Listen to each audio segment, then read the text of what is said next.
Let's start our session like before with first off correcting our motivation with refuge and bodhicitta.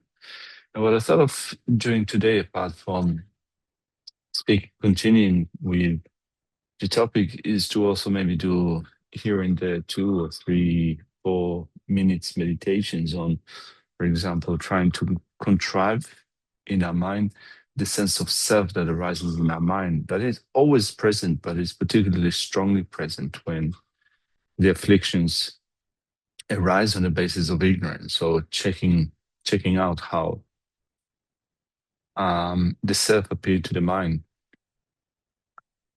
together with appearances of true existence. So we're going to do that as well. So first thing first, let's take a few seconds to calm our mind.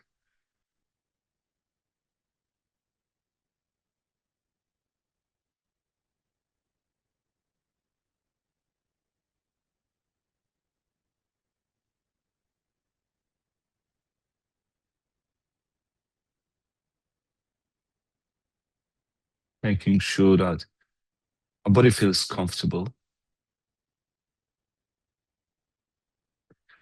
trying to leave behind all the hassle and bustle of the passing day.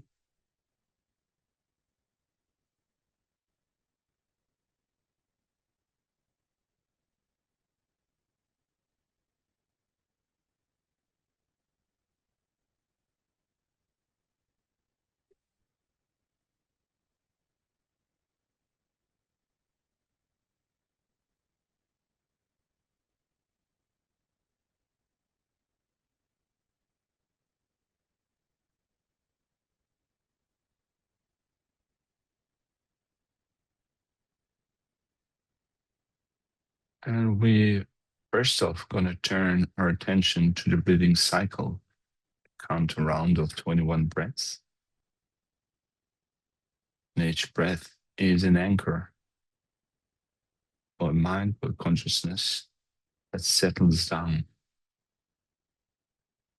So we're going to focus with mindfulness that remembers the breath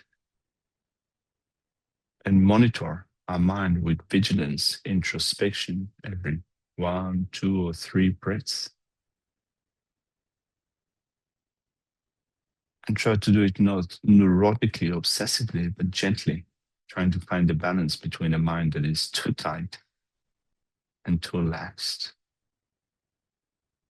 For 21 breaths.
And in correcting our motivation with refuge and bodhicitta,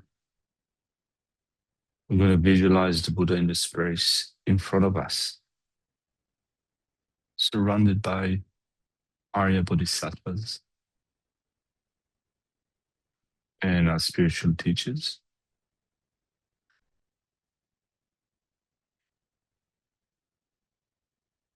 And for us to embody the Buddha, the Dharma, and the Sangha. And we're not alone, but we're surrounded by myriad living beings friends and family members, close ones,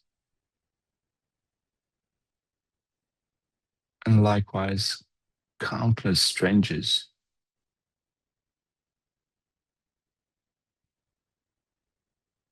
The strangers to us in this life, but all of them have been strongly and tightly linked with us since time without beginning and up till now. Since we have taken rebirth, since time without beginning, and in many lifetimes, we were born to a mother, either a human mother or another form of existence. We were cared for with great love and tenderness by a mother, by a father, and assisted by others as well.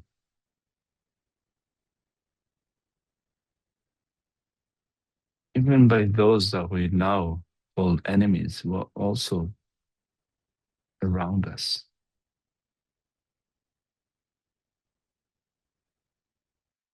And we can think that we have been under the control of our mind all along.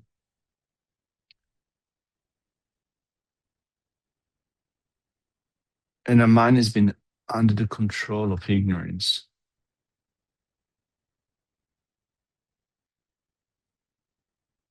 And for us, there hasn't been even a single moment freedom from ignorance, of freedom from afflictive states of mind that arise on the basis of ignorance.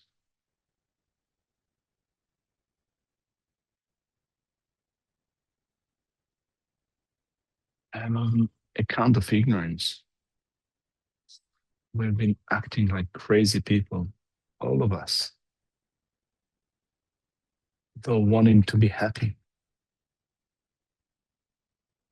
We've been destroying the causes of our unhappiness, though we want to avoid suffering because of our afflictions, anger, attachment, jealousy, pride, covetousness. We have been running head on towards suffering.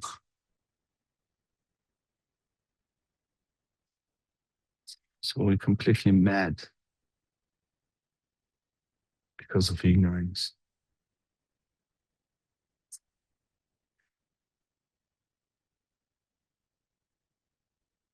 We do not know who we are in an actual sense. We conceive of ourselves to be permanent, indivisible, independent, inherent, truly existing people.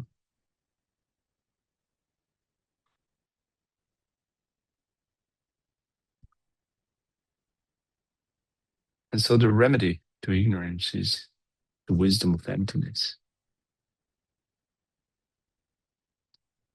And here we're trying to work out what it means to develop the wisdom of emptiness. And we do so in relying on the Buddha, the teacher, the Dharma, which is not only the teachings that the Buddha gave, but more deeply, the realizations that the Buddha came to, and the cessations of ignorance and all other afflictive states of mind, out of which he taught the Dharma to us. We also rely upon the Sangha, the Arya Bodhisattvas as spiritual teachers, so that we can bloom into the state of complete enlightenment.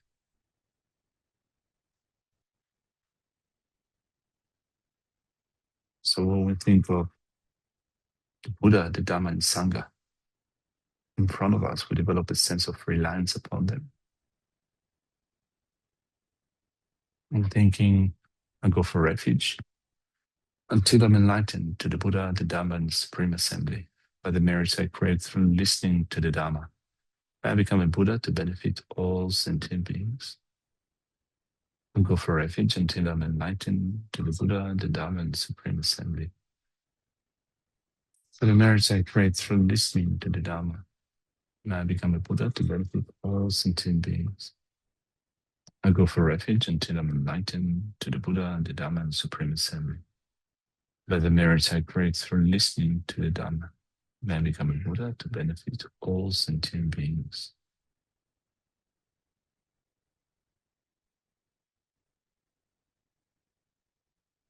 Okay.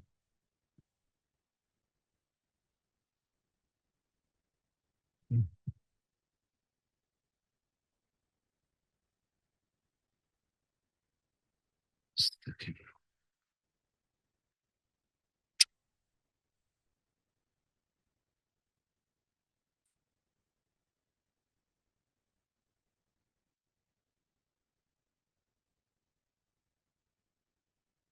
Right. I've been wondering why is it that my computer's battery is almost depleted, and I see because it was not plugged into the wall. So I wish that all of us, I'm sorry, problems would go away just like that.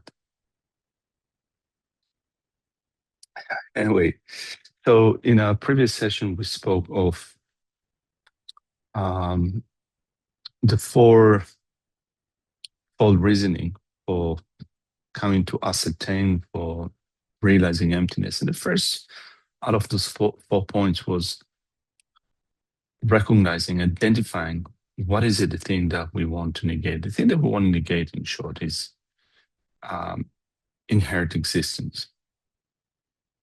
And when we think of the meaning of inherent existence, let's try to put it in on the screen, the meaning of inherent existence.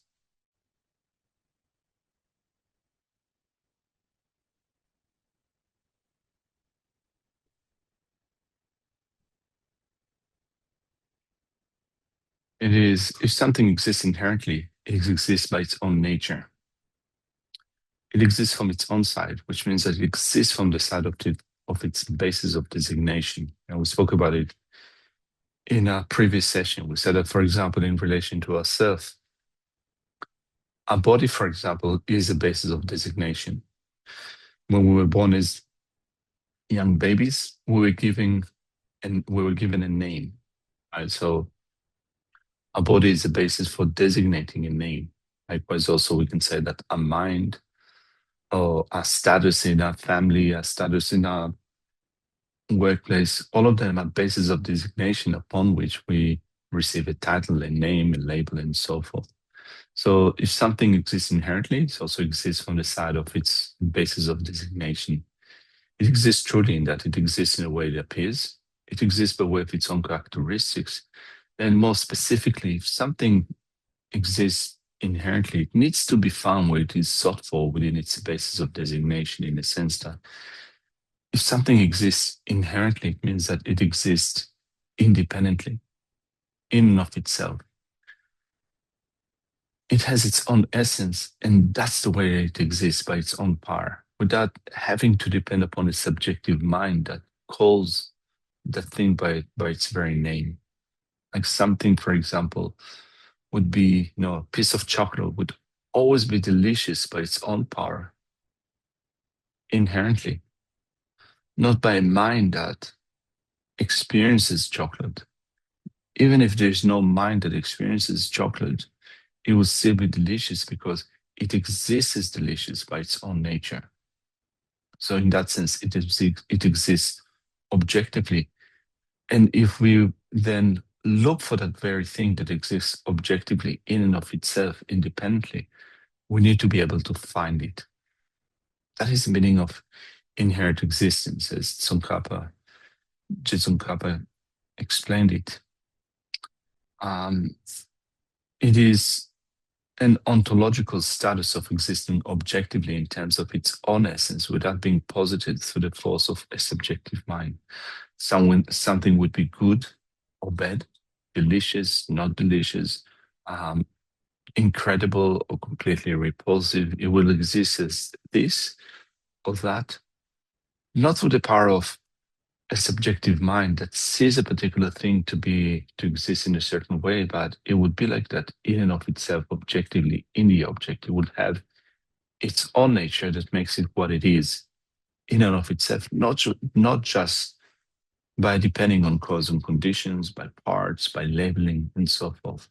So we spoke about first of identifying the object of negation. And as I said in our previous session, ignorance is always with us since time without beginning and up until now.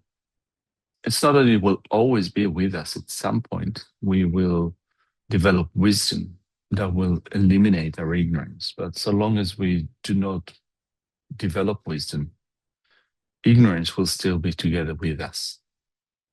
And so then um, when we identify the object of negation in our meditation, it's good to um, try to contrive in my mind a situation that is a little bit extreme, a situation in which the self will appear to the mind very clearly. It's not easy to do, like in the sense that it's not easy to give rise to the sense of strong self, and then with another part of our mind to analyze and investigate the mode of appearance of the self, how we appear to ourselves.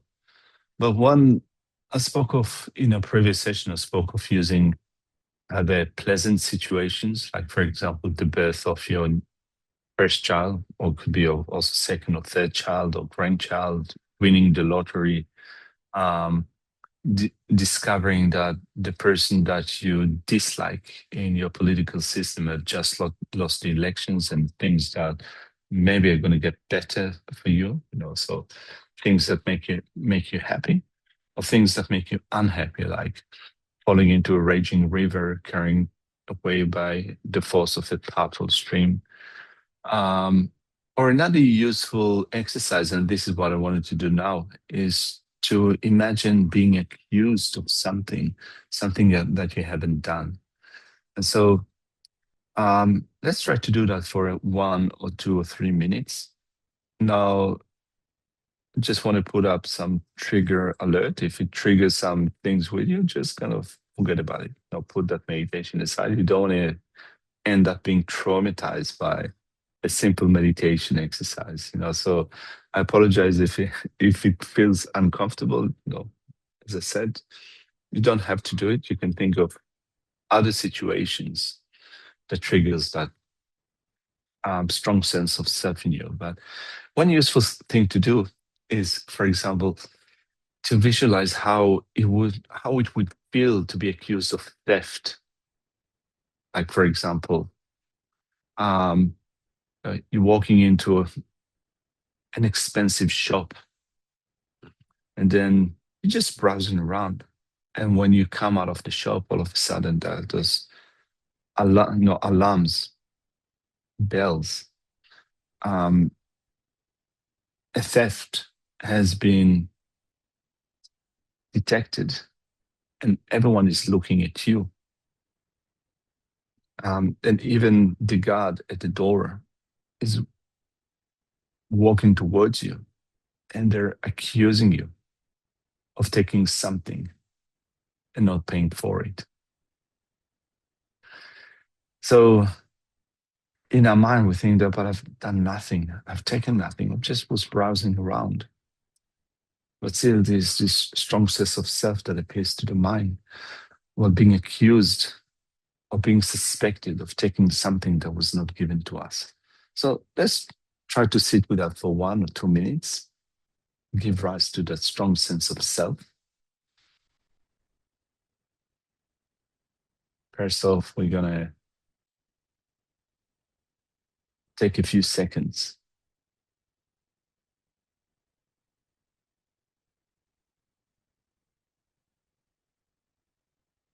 to relax.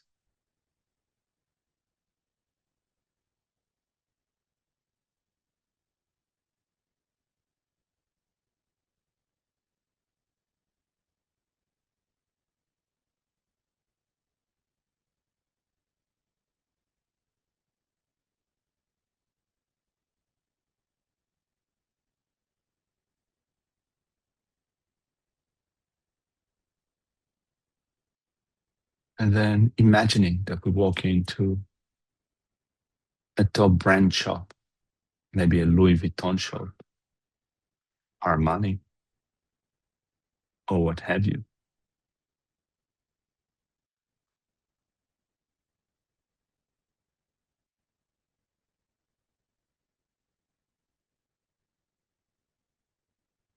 And we're carrying a small bag with us.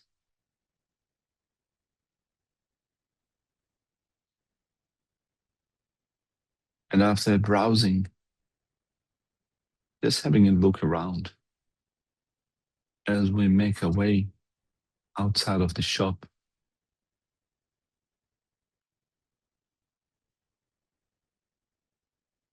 an alarm goes off.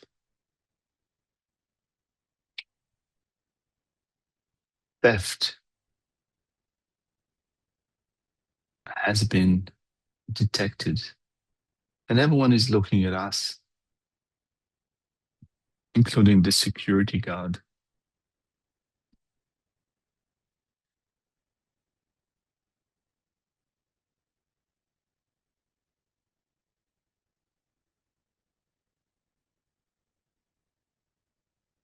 And we're being asked to open our bags because we're suspected of taking something without having paid for it.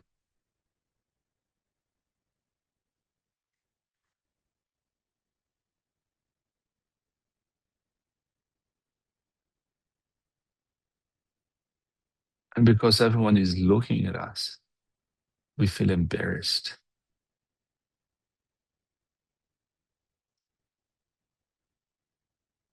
We feel annoyed because we haven't done anything.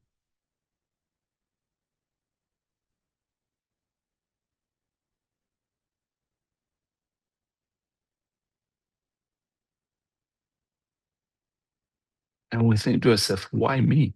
I've done nothing. I haven't taken anything.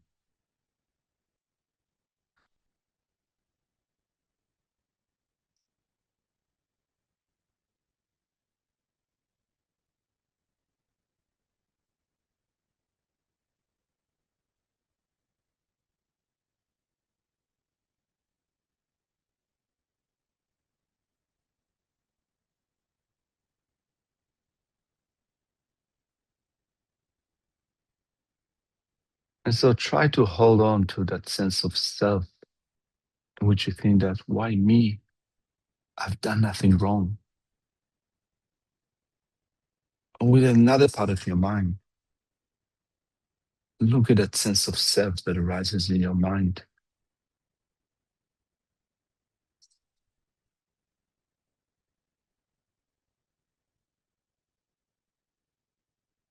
And ask yourself, how do I appear to my own mind?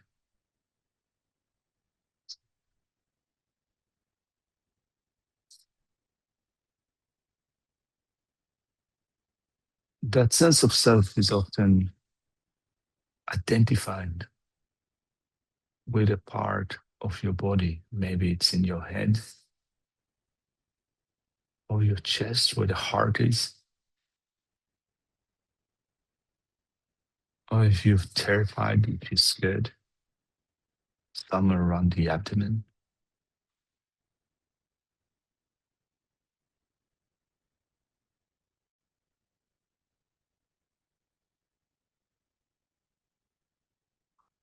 And it seems as this is where I am. This is where the self, the I, exists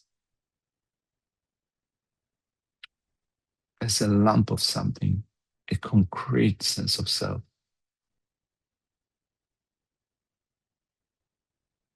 And it feels solid,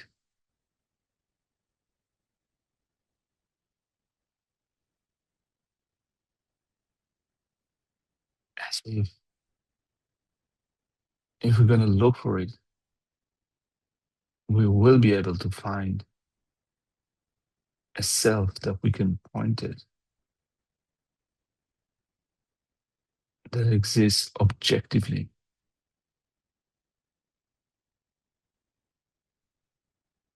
And this is our true self.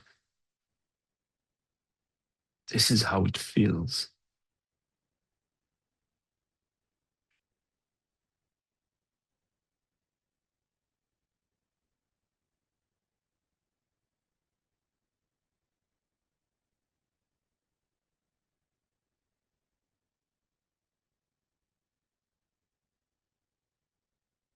It feels as if it exists independently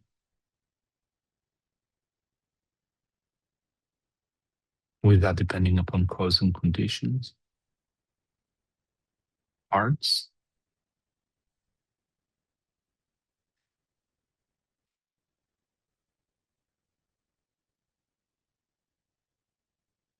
without being posited by the force of a subjective mind. But its sense of self appears as if it is floating in midair, a lump of self. This is me, this is who I am.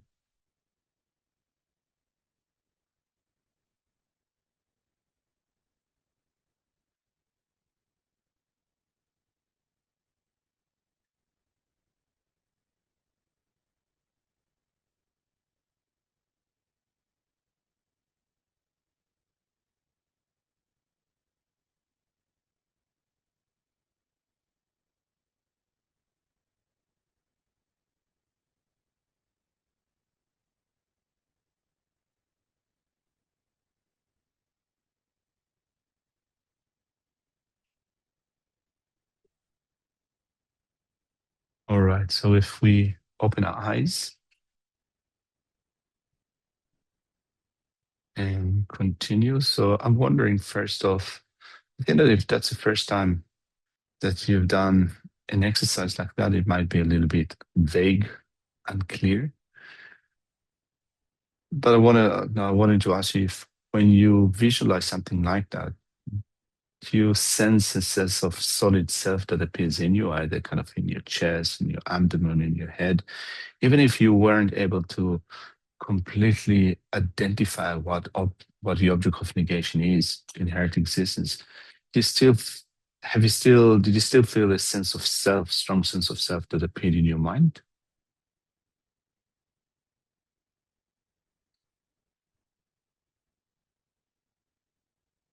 Yeah, maybe yes, maybe no.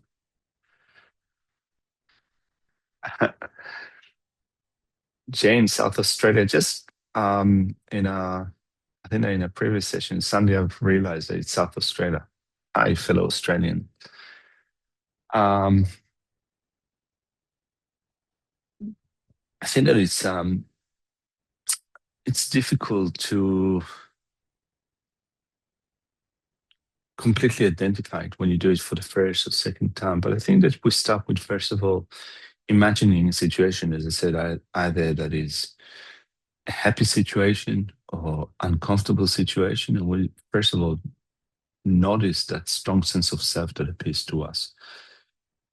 When, for example, anger takes over, anger, hostility, and so forth to take over, our mind is, anger is such a powerful emotion that it's very difficult to put anger aside for a second and to investigate how a strong sense of self appears in our mind, right? So when emotions, strong emotions take over, it's difficult to do it. But in a meditation where you visualize it, it's easier. The emotional response is not that strong. So being accused of something is a useful advice of, or imagining that you've been accused of something is a useful advice for trying to identify that sense of self that arises in our mind. And as I was leading that short meditation exercise, I just remembered that um, I think that about 9 or 10 years ago, I was translating for Kyabdjin Rinpoche at Singapore. Um, and that was, I think, not long after I met Rinpoche for the first time. And so after the whole tour finished, we were taken by the host on a walk around the Marina Bay, which is the fanciest part of Singapore. And you have those massive buildings and expensive shops and so forth. And as we're walking on the Marina Bay, I saw a shop that was surrounded by light. It was glittering, it was glimmering in the moonlight. It looks very, really fancy. And so I was walking by a Singaporean friend of mine and I asked him, so what is this? What is this shop? And he said, that's a Louis Vuitton shop. I've never heard of Louis Vuitton. I don't know if you've heard of Louis Vuitton. I've never heard of Louis Vuitton before. And so I asked my friend, what is it? What is Louis Vuitton?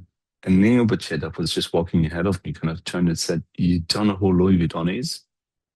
And at the time, I was probably 43, 44. And I said, I've never heard of Louis Vuitton. And he looked at me and said, you're such a villager. I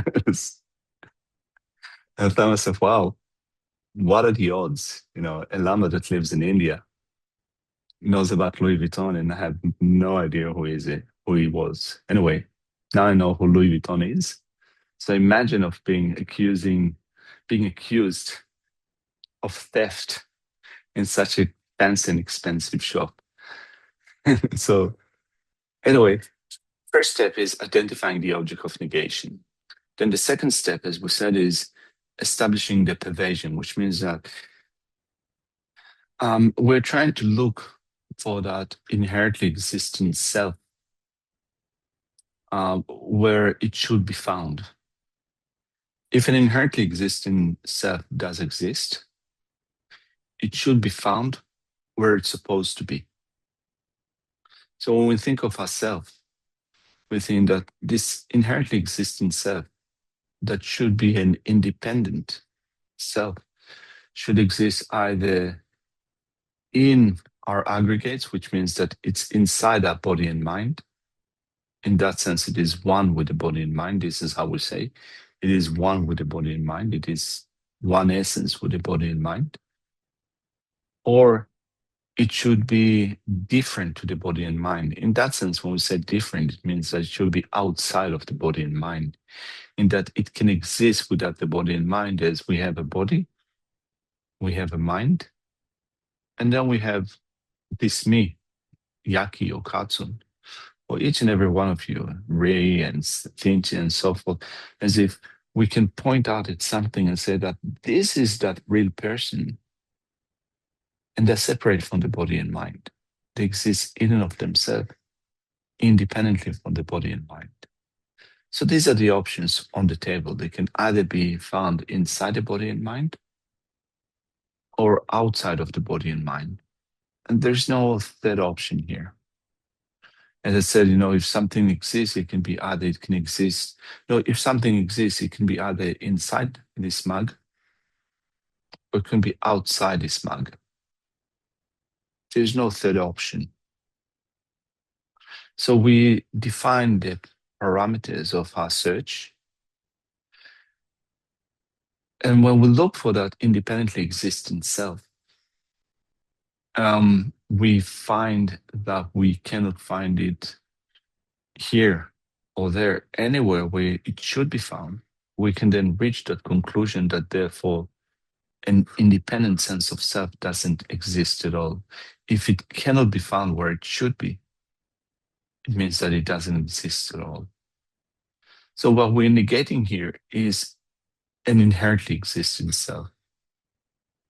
We're not negating our own existence. What we're negating is an independent self that should be found either in our body and mind or outside of our body and mind.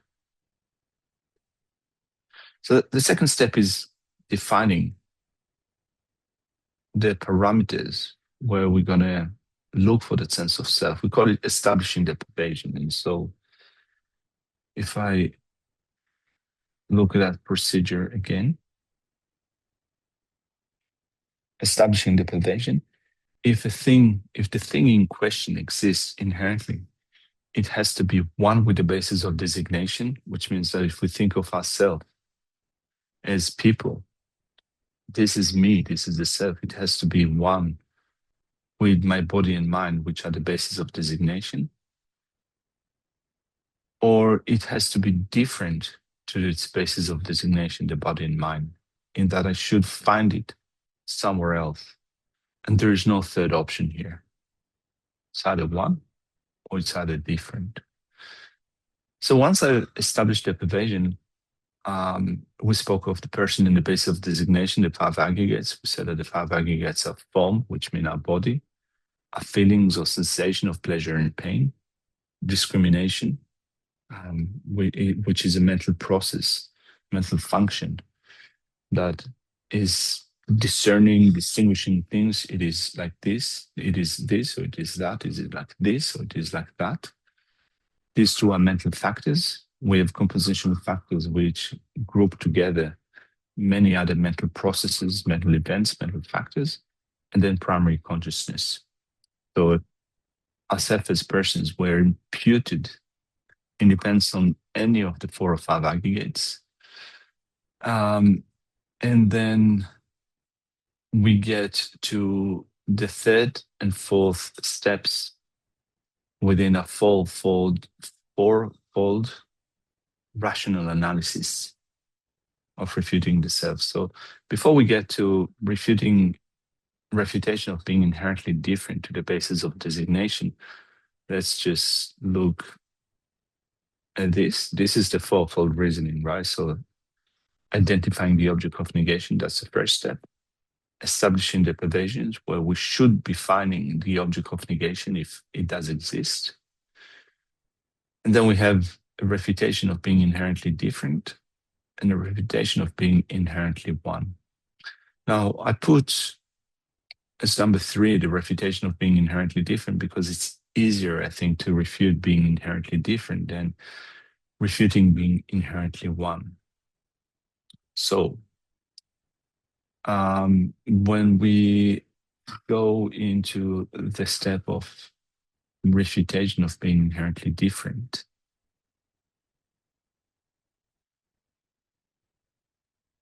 to the basis of designation. Before we get into that third step, just wanted to make sure that we're clear about what we're doing now. We're imagining this strong sense of self that arises in our mind. It exists in us all the time, but particularly in extreme situation, then we think that there's that sense of self that arises in me. It's so clear. It appears as a lump of something. This is who I am, this independently existing self. And so if this is what I feel, this is how I appear to my own mind, I should find it in a really concrete way. So if it does exist in this way, let's see if I can find it outside of my body and mind, independently from my body and mind. And so one thing is that I think that when an extreme situation arises, often we feel it in our body, right? So for example, when you feel scared, it feels pretty much in your chest or in your belly. You know, when you're being insulted, when you're being betrayed by one of your close ones, you know, the sense of disturbance appears. I think that it agitates your chest and your abdomen. It's like Noah said, it's like being kicked in the belly, like being punched in the belly. When something we feel, now there's a sense of rumination that occurs in our mind, sense of discomfort. It appears sometimes as if the self is located in our head, in our brain. So for that reason, I think that it's easier to refute the self as existing independently from the body and mind. Because if the self, had the self, the real me, the real I, this lamp, had it existed outside of the body and mind, independently from the body and mind, we would have been able to see it like that, to point at it and see where it is. As if, for example, I would be sitting in one corner of the room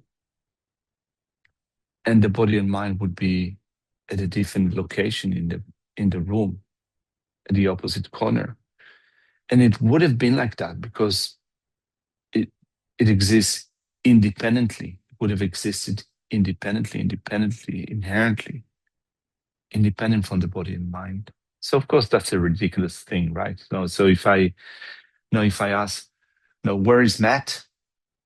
Everyone would point at where the body of Matt is. Now, if we know who Matt is, if we know who Teresa is, if I ask where's Teresa, someone would point at the body of Teresa, at the body of Matt, at the body of Cynthia. So it's quite clear then that the self, the I, cannot be found outside independently from the body and mind, just by the way that we point at different things. Oh, where is the car? We point at where the parts of the car are, not somewhere else. So that's one reason, or one point to think of. Another point to think of is that if indeed, if you look at, for example, if the self is inherently different to its basis of designation, there would be no connection between them, which means that, like, for example, there would be no connection between my body and mind and me. Thus, the self would not have the characteristics of the basis of designation. I would not have the characteristics, for example, of my body. And so, for example, we identify, in a general sense, we identify with a gender or with a sex. I'm like this, I'm like that. Of course, nowadays, the whole issue of gender is, pretty much, it exists very strongly in discussion in the public sphere, but we put that aside in the sense that, let's say that in a general sense, we identify with our body. We think of ourselves like, I'm a man, or I'm a woman, or I'm tall, I'm short, I'm like this or like that. If the self existed independently from the body, how could we identify with certain attributes of our body? It would be impossible, because the self would be unrelated to the body. But also, we identify with certain attributes of our mind. Like, for example, we think that I'm a compassionate person. I'm a really loving person. I'm really easygoing. I'm an angry person. I'm pretty uptight. I wish I was different to who I am. In that sense, we identify with attributes, with features of our own mind. I'm smart. I'm not smart. I get things easily, or it takes me some time to figure out things.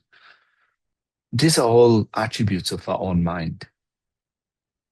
So if me would have existed independently from the body and mind, we would not have been able to identify with features of our own body or attributes of our own mind. It would be completely independent from our own body and mind.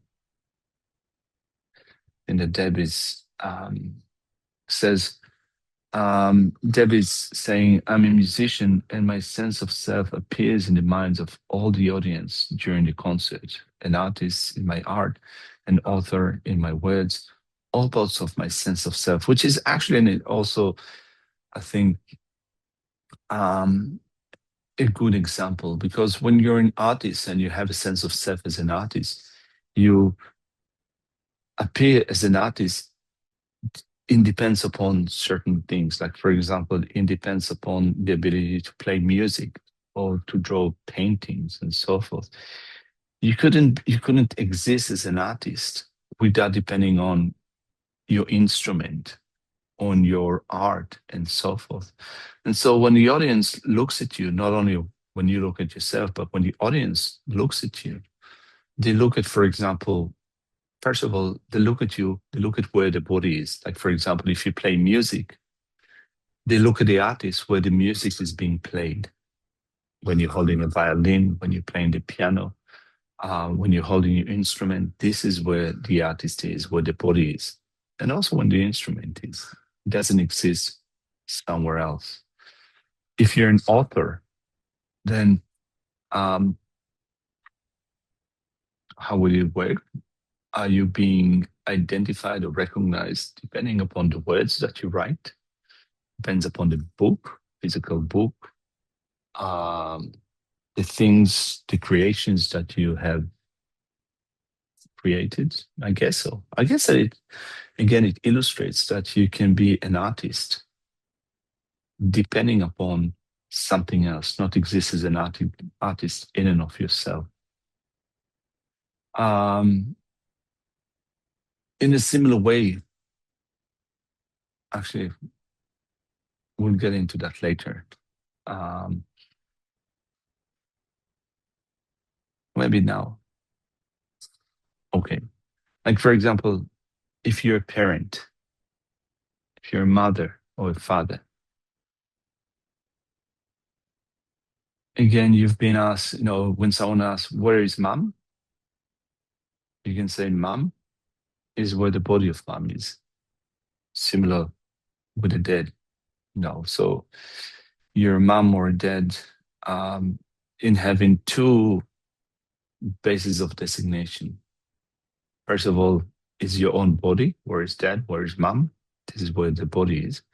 But also you're called a mom or a dad depending on your child.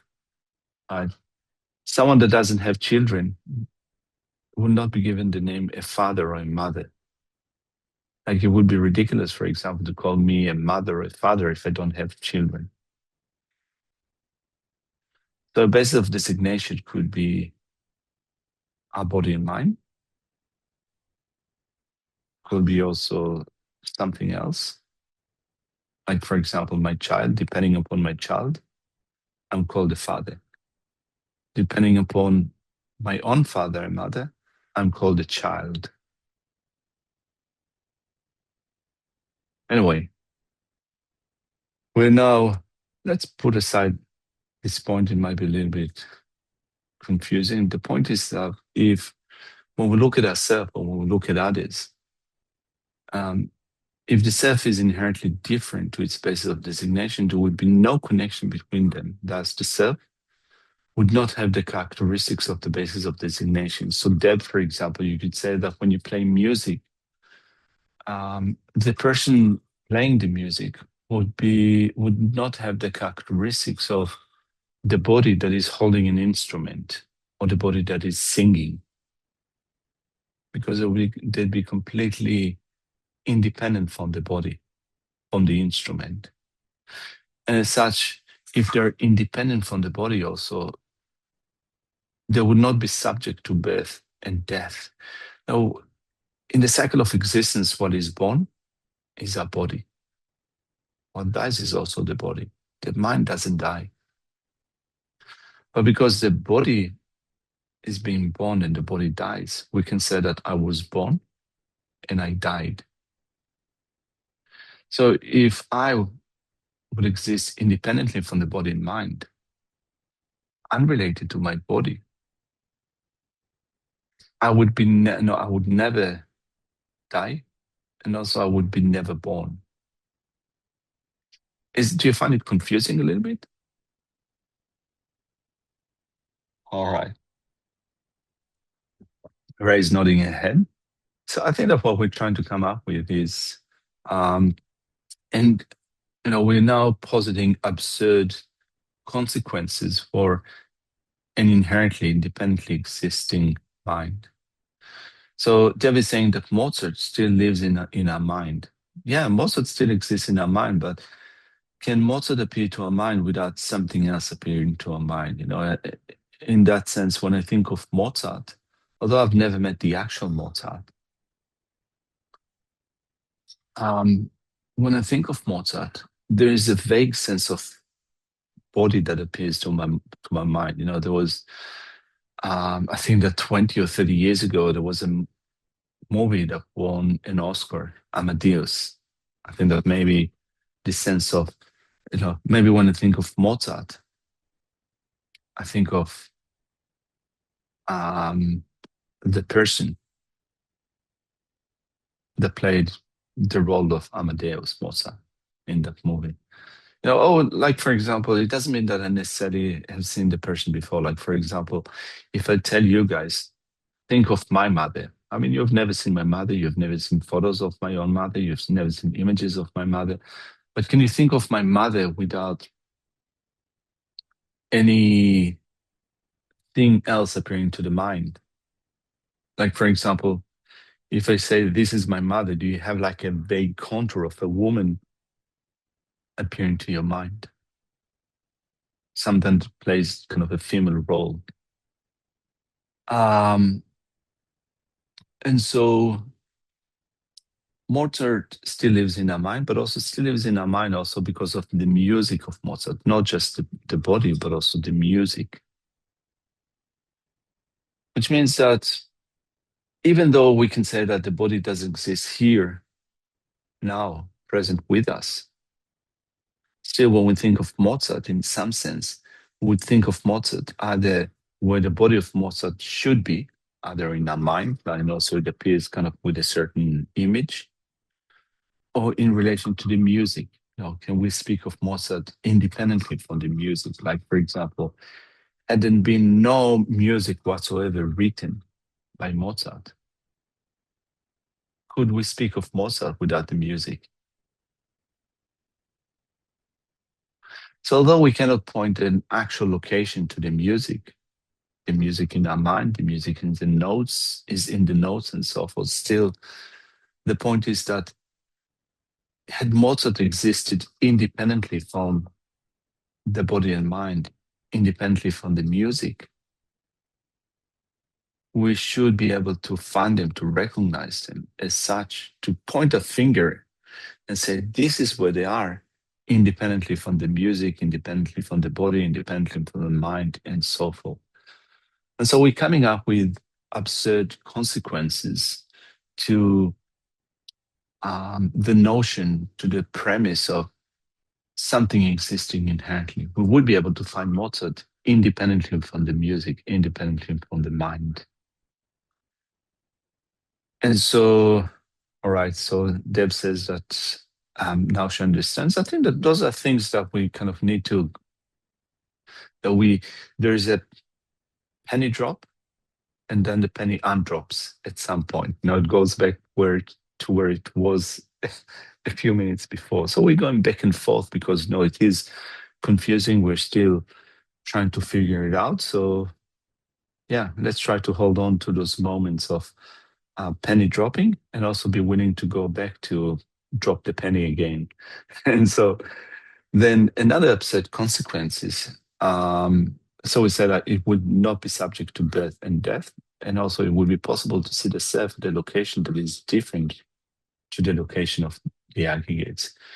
So I think that it's easier to refute being inherently different to the basis of designation, being completely unrelated to the basis of designation. So if if I exist inherently, I would be found. Now, one option is that I would be found to exist different, other, unrelated to the basis of designation. I refuted that. Let's look at the second option of being inherently one with the basis of designation. Is if I look for that sense of self that arises in me, I would find it either within the body or inside the body and inside the mind.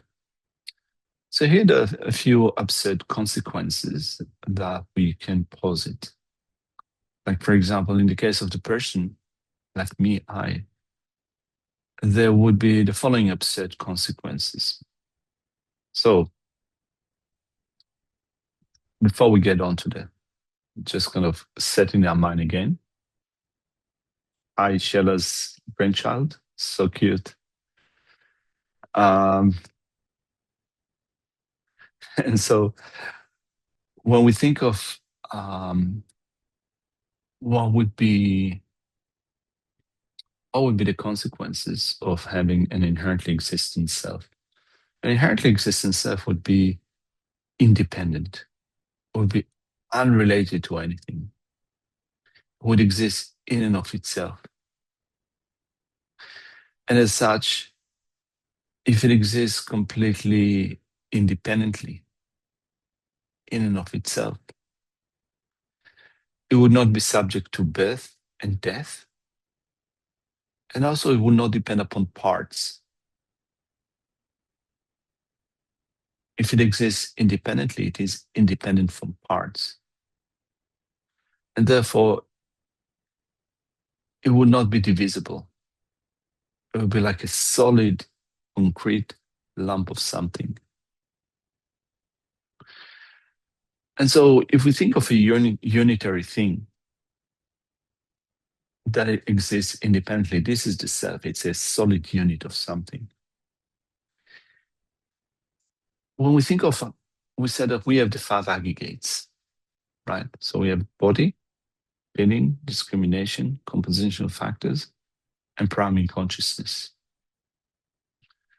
Now, the following absurd consequence is as follows.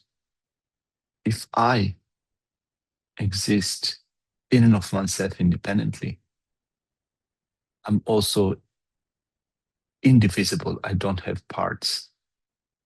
Because if I have parts, it means that I depend upon my parts. So I'm a solid unit of self. And if that is the case, if I have 5 aggregates, it means that there are 5 selves. It's not that there's just one me. There would be 5 selves. Or alternatively, there would be only one aggregate. These are absurd consequences for the notion of, for the premise, the option, possibility of the self existing inherently, independently, within the aggregates. If the self is indivisible, either we have 5 selves, unrelated and independent, or we have only one aggregate. This is a little bit, I think, kind of like, you think like, it feels like feels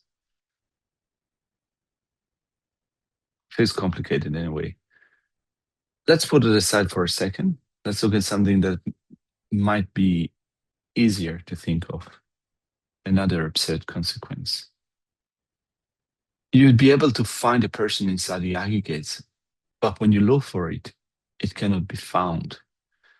So we said that when you feel hurt, you feel elated, you feel happy, you feel sad, the self appears connected with one part of the body. Or when you have, when there's a pain going on in your body, it feels that this is where the self is. Like, many years ago, I think that 10, 15 years ago, I had a terrible toothache between Christmas and New Year. And I couldn't find a dentistry, a clinic that was open during that time. It was very difficult. And all the numbers that are called said that if you need an emergency dentist, call this number, and no one answered. Anyway, it was this throbbing pain that was driving me crazy during the day and during the night. And finally, on New Year's Day, I was able to find a dentistry an hour drive from where I was living. But during all the time, kind of this stuff appeared as if it's completely locked into my jaw, all day and night, and with this throbbing pain. I had a root canal, by the way. That was the first time ever I had a root canal, and I remember that when I was growing up, um, I met some people, when I was a kid, I met people that came back from the dentist having had a root canal. It sounded very similar to having a death sentence. All of them were describing this really incredibly painful scenario. So I was dreading it, when the dentist said I'm about to have a root canal. So that's it, it's time to say goodbye to all my friends. And actually, it was totally seamless, totally painless. So I recommend everyone should have root canals for the rest of their life.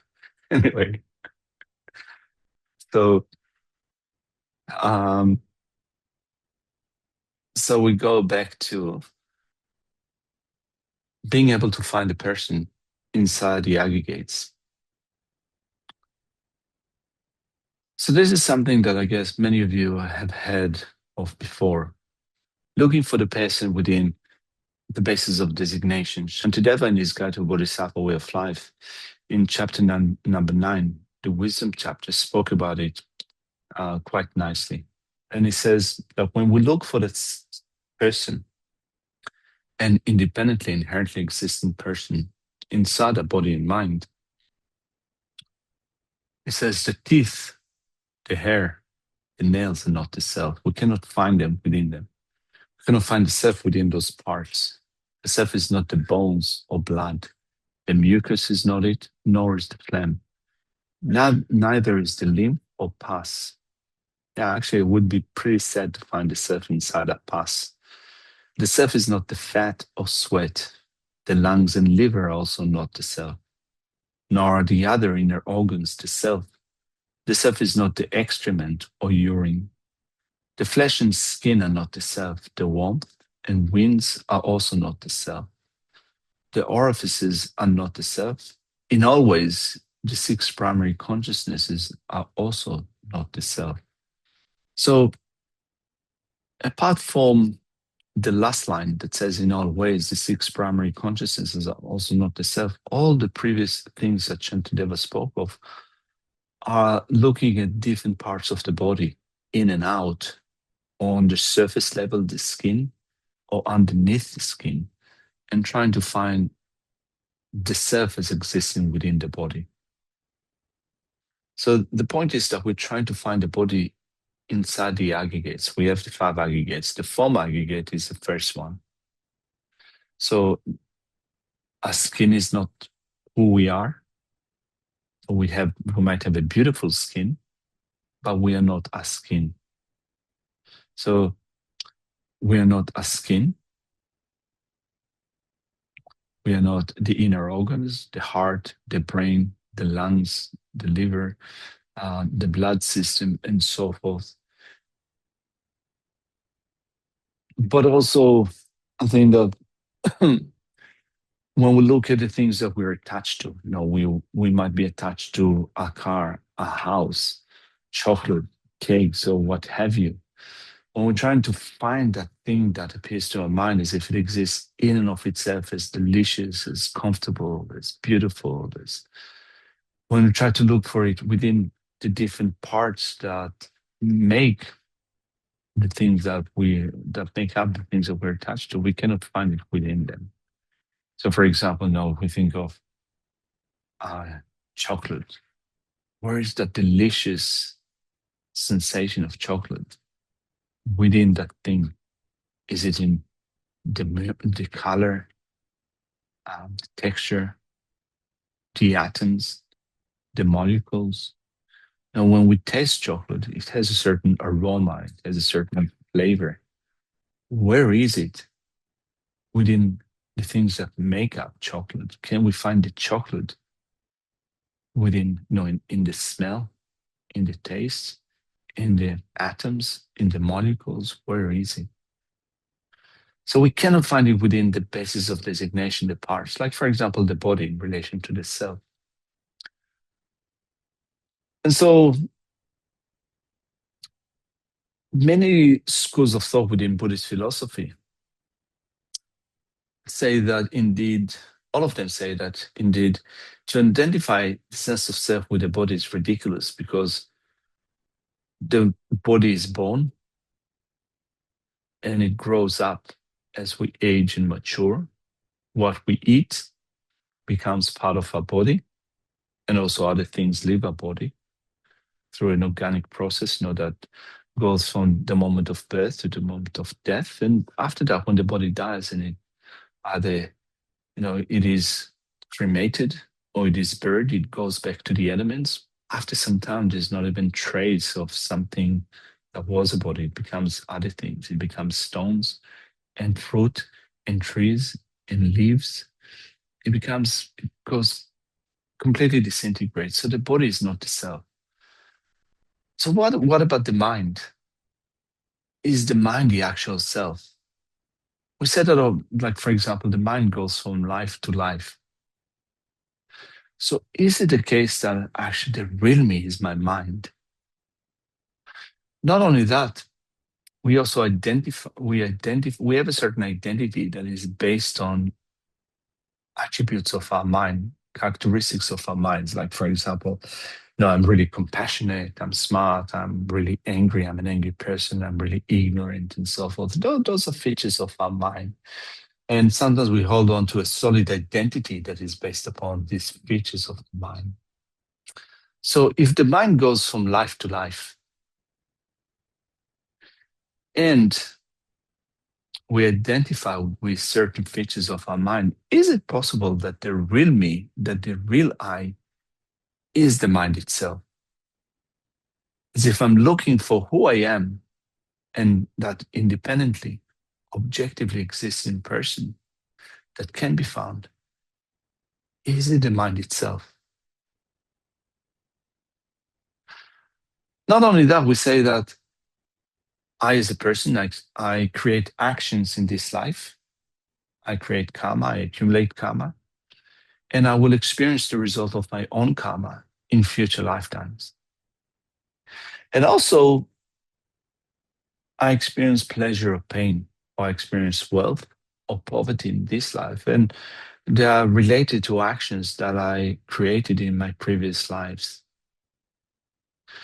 So, who is that person that creates actions and experiences the results of those actions? That person that goes from life to life? Well, the question is, if my mind goes from life to life, maybe the real me is my own mind. This is also, we said that we place imprints upon our minds. We create actions, we leave imprints upon our minds. And in future lifetimes, we experience the result of those actions, which are carried by the mind. So maybe if I look for who I am in actuality, that independently existing self, that the one that exists in the object, maybe it's actually my mind. So I'm formulating this doubt in this way, but actually, when you look at many Buddhist schools of thought within Buddhist philosophy, most of them say that the real person, the real I, is the mind itself, because the mind goes from life to life. So if we are going to look for that inherently existing person, what we will find is the mind that goes from life to life. Now, I said before that in Tibetan Buddhism, we follow a school of thought, a philosophy that is called Madhyamika Prasangika. Nagarjuna, Chandrakirti, Namatsumkapa, all of them were masters. Aryadeva, Buddha Palita, all of them were masters adhering to the middle way consequence school of thought. So the middle way consequence, the Prasangika school of thought, would say that this is a completely wrong notion. I am not my mind. The mind goes from life to life. That's true. And also you can place imprints upon your mind. We say that, I place some imprints upon my mind, I will experience that in the future. We can say that. But really, when you look for your sense of self inside the mind, you cannot find it also in the mind. The mind is not me, is not I. If you look for inside the mind, trying to find that independently existing self, where will you find it? And this is where it becomes a little bit complicated, because the mind is not a physical thing. You cannot touch it. It's not tangible. So when you when you wonder, when you ask, can you point in the self within the mind? It's a little bit elusive because the mind is not physical. Where will you point? But still, you can think about it. Like, for example, we have 6 consciousnesses. We have 5 sense consciousnesses: eye, ear, nose, tongue, and tactile consciousness, body consciousness. It's quite clear that we can say that it's very simple to rule out a sense consciousness as being the real I, the real me, and objectively, independently existing me. I'm not an I consciousness. it is more likely that I will think that I'm a mental consciousness, I'm my own mind. So we point to, we point here. This is where supposedly a mind is. I'm a mental consciousness. But if that is the case, then the Madhyamika Prasangika, championed by Tsongkhapa, Chandrakirti, and so forth, and said that if I'm a mental consciousness, what type of mental consciousness am I? Am I a realizing consciousness or a confused consciousness? Because I have all those different consciousnesses. There are parts of my mind. Am I confused? Am I a wrong consciousness? Am I a realizing consciousness? Am I a consciousness of the past or consciousness of the present? Am I consciousness of the future? We spoke in the previous session of having a main mind and mental factors. So am I, and these are all parts, you can say, of the consciousness. So if the I can be found within the consciousness, which type of consciousness is it? Is it a main mind or is it a mental factor? So when we look at the different mental factors, there are 51 mental factors described in a text that is called the Abhidhamma Kosha, the Treasury of Knowledge by Vasubandhu. Also, a Sangha, another Indian master, wrote the Abhidhamma Samuchaya, a compendium of knowledge, and I think that he spoke of 49 mental factors. Anyway, of those mental factors, we have non-virtuous mental factors like anger, attachment, a lack of shame, a lack of embarrassment, ignorance, and so forth. So if we say that the real I or the real me is my own mind, if I divide the mind into minds and mental factors, then am I anger? Am I attachment? Am I ignorance? Or maybe I'm non-harmfulness. Maybe I'm non-attachment. These are other mental factors. Maybe I'm shame. Maybe I'm embarrassment. So when we look at the mind itself and we try to, in a very abstract way, to divide the mind into its different parts, whether it's mind or mental factor, whether it's previous moment or latter moment, whether it's a realizing consciousness and non-realizing consciousness, whether it's a positive state of mind, a negative state of mind, whether it is a neutral mind, when we try to break down the mind into its different components, again, we cannot find the self within the mind, within the different parts of the mind. And so I'm taking it back to what Shantideva said in the 9th chapter.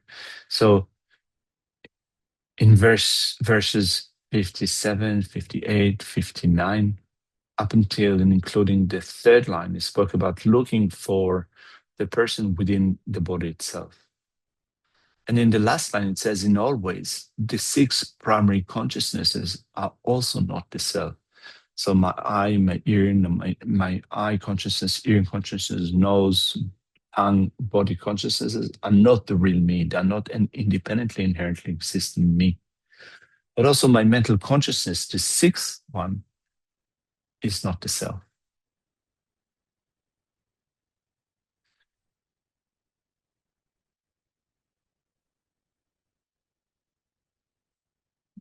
Coffee helps with thinking of emptiness. And so,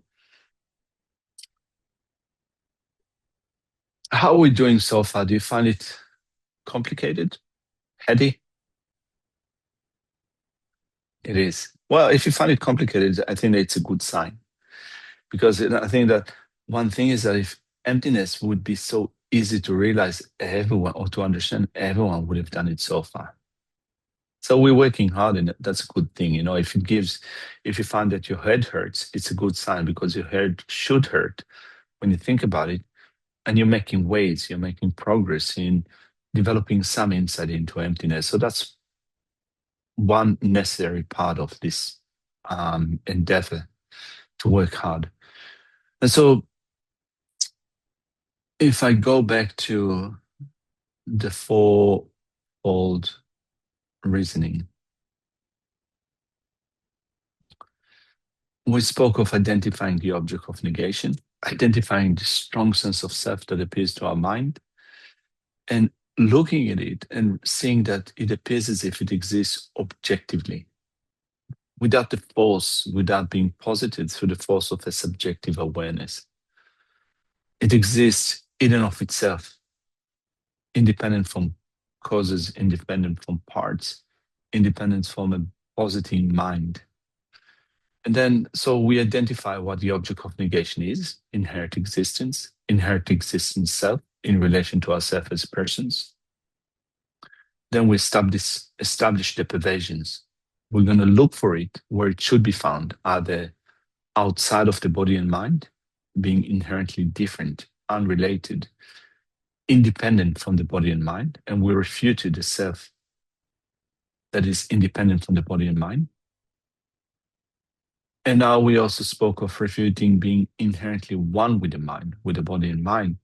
And now, if we're going to look for that strong sense of self, if we look at of that self in the body, we're not going to be able to find it. It's not in the blood, pus, urine, and so forth, skin, bones, brain, and so forth. We cannot find that self within them. But we can also not find the self within the mind itself. So the outcome of this meditation, analytical meditation, should be that when we first off started with contriving a strong sense of self and defined where we should find it had it existed inherently, independently, and we look for it outside of the body and mind, independent on the body and mind, or inside the body and mind and still existing independently. When we cannot find it in them, it's not in our body, it's not in our mind, the outcome of the meditation should be a conclusion that since I wasn't able to find it as existing independently from my body and mind, or inside the body and mind, therefore an independent I doesn't exist. We're not negating our own existence. We were not looking for an I on me that exists now conventionally. What we were looking for is an independently existing I, an inherently existing I. So what we negate is an inherently existing I. I wasn't able to find it. So at the end of our meditation, we should be then remaining with a non-affirming negation. We spoke about it a couple of sessions ago. It's just an elimination of something, a negation of something, without affirming anything else in its place, without implying anything in its place, which is pretty hard, right? So just intellectually, when I speak about it, we're looking for an independent I as existing independent from the body and mind. We didn't find an independently existing I. We're looking at an independently existing I inside the body and mind. And also we weren't able to find within our body and mind. So therefore, the conclusion that we come to is that it doesn't exist. So in our meditation, we should be just resting in the not finding, resting on the non-finding of an independently existing I.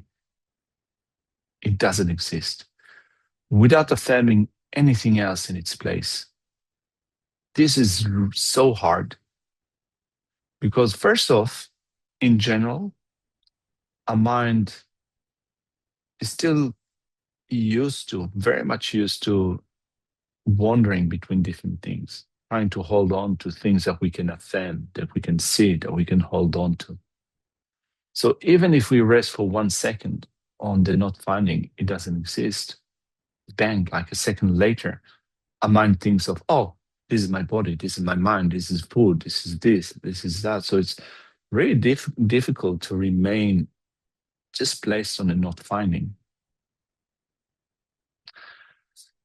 And so training in concentration is important to bring down that sense of constant mental chatter, mental jumping from one object to the next. If we train our mind over time in concentration, we'll stand a better chance of extending the amount of time in which we can just rest within the not finding, not affirming anything else in its place. An inherently existing self does not exist. It is not there, and that's it. It's pretty hard, but we're making ways. Now we're making way to do it through meditating on concentration and continuing to think of emptiness. Ned from Santa Fe. I have to unmute. All right. So if this is too far off course, you just tell me.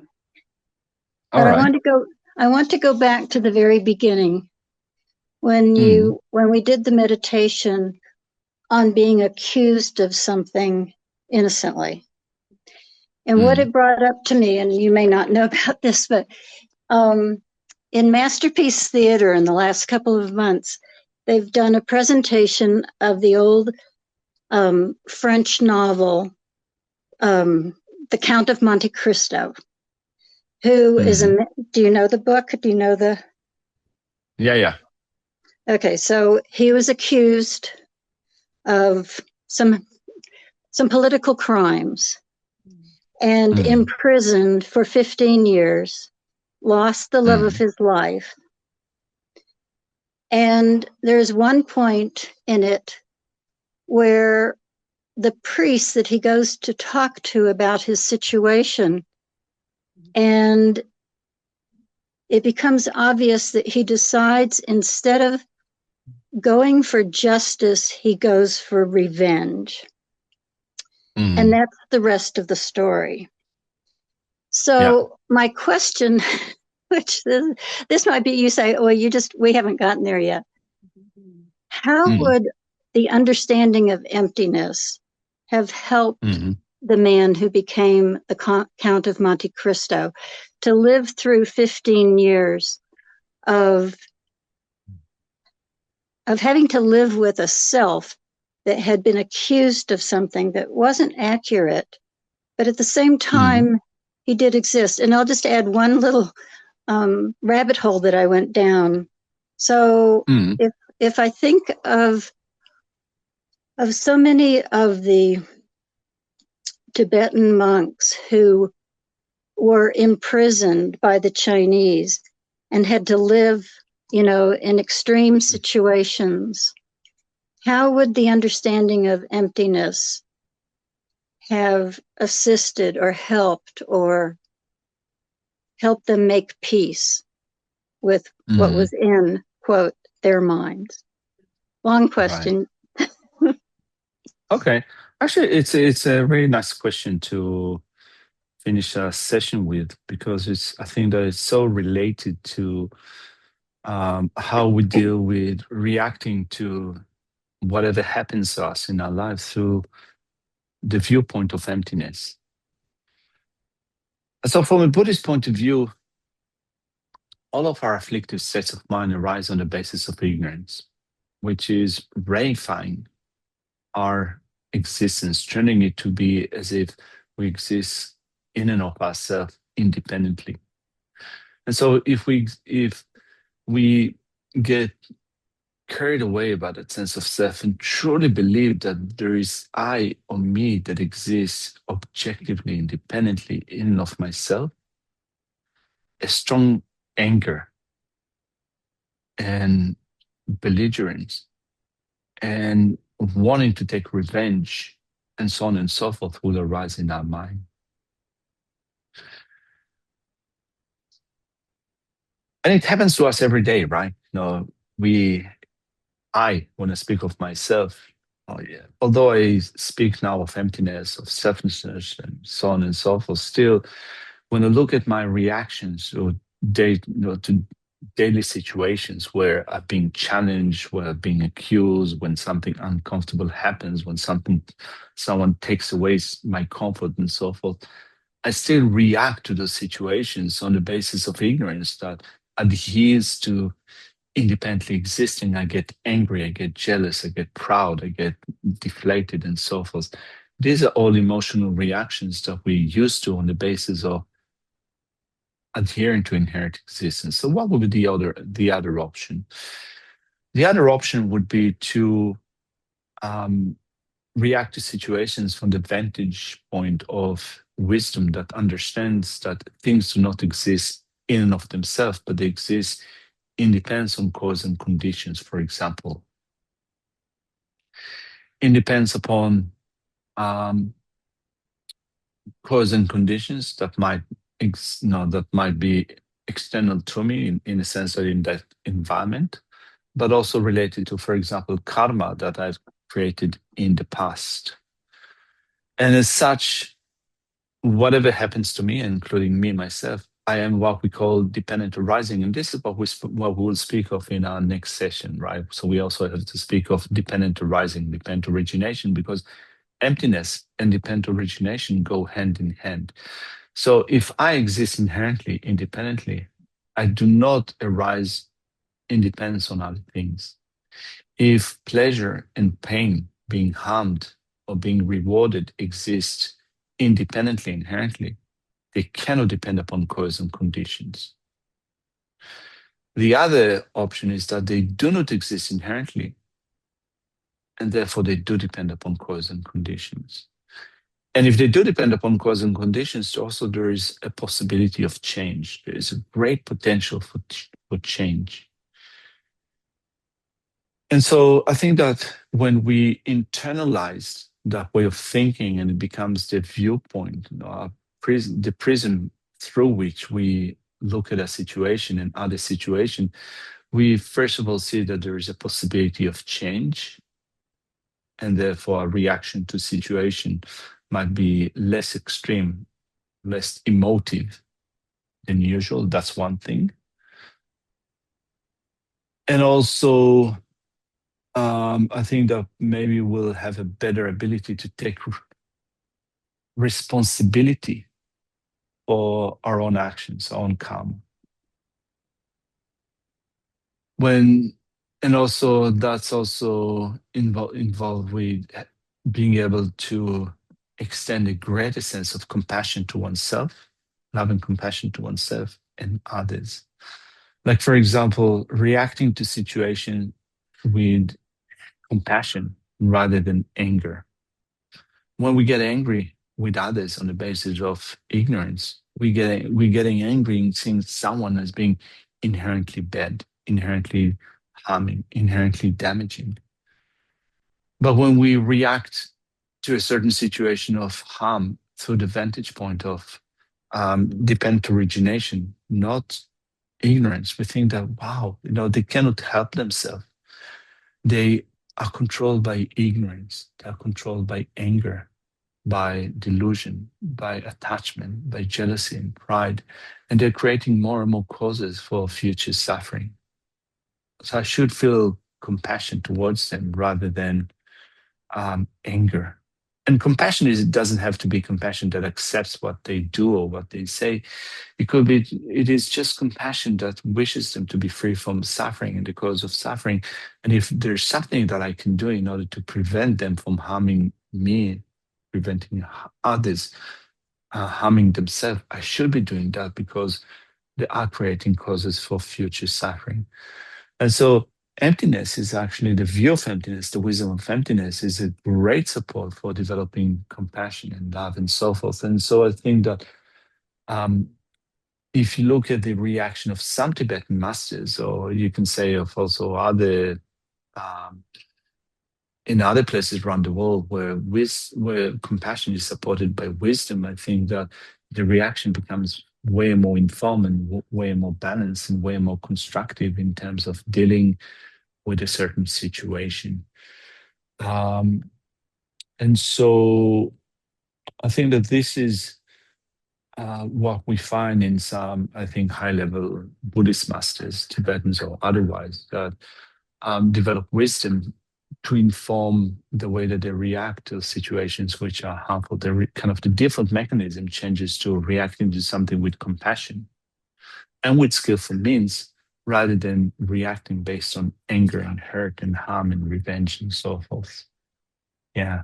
So maybe let's continue to think about it, in a sense that we can also, in the next few days before we meet in the previous week, we can also try to imagine how it would be like to react to situations through or with wisdom, wisdom that understands that things do not exist in and of themselves. How would it be for us to react to situation without wisdom? What would we do when we understand the cause and effect situation in every scenario that we encounter? How would we react? Would we get angry? Or would we be wise with skillful meaning, compassion, and love and generosity and so forth? Let's try to imagine that and think about it and see if we can find alternative ways of behaving and reacting. All right. Let's finish it off for today. Thank you very much, everyone, for joining us. It's here 8:10 in the morning, and it's time for breakfast. May you have a good night. We will finish off with making dedication, saying the dedication prayers. I just opened them in front of me. We shall dedicate whatever insights, small, big, or even none, that we might have generated for the development of bodhicitta in our own mind and for the flourishing of wisdom, emptiness, the wisdom of emptiness in everyone's mind. So I'll share it in front of us.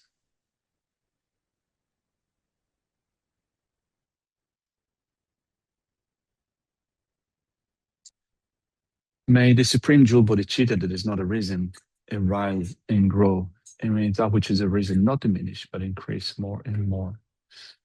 May the supreme view of emptiness that is not arisen arise and grow, and may that which is arisen not diminish, but increase more and more.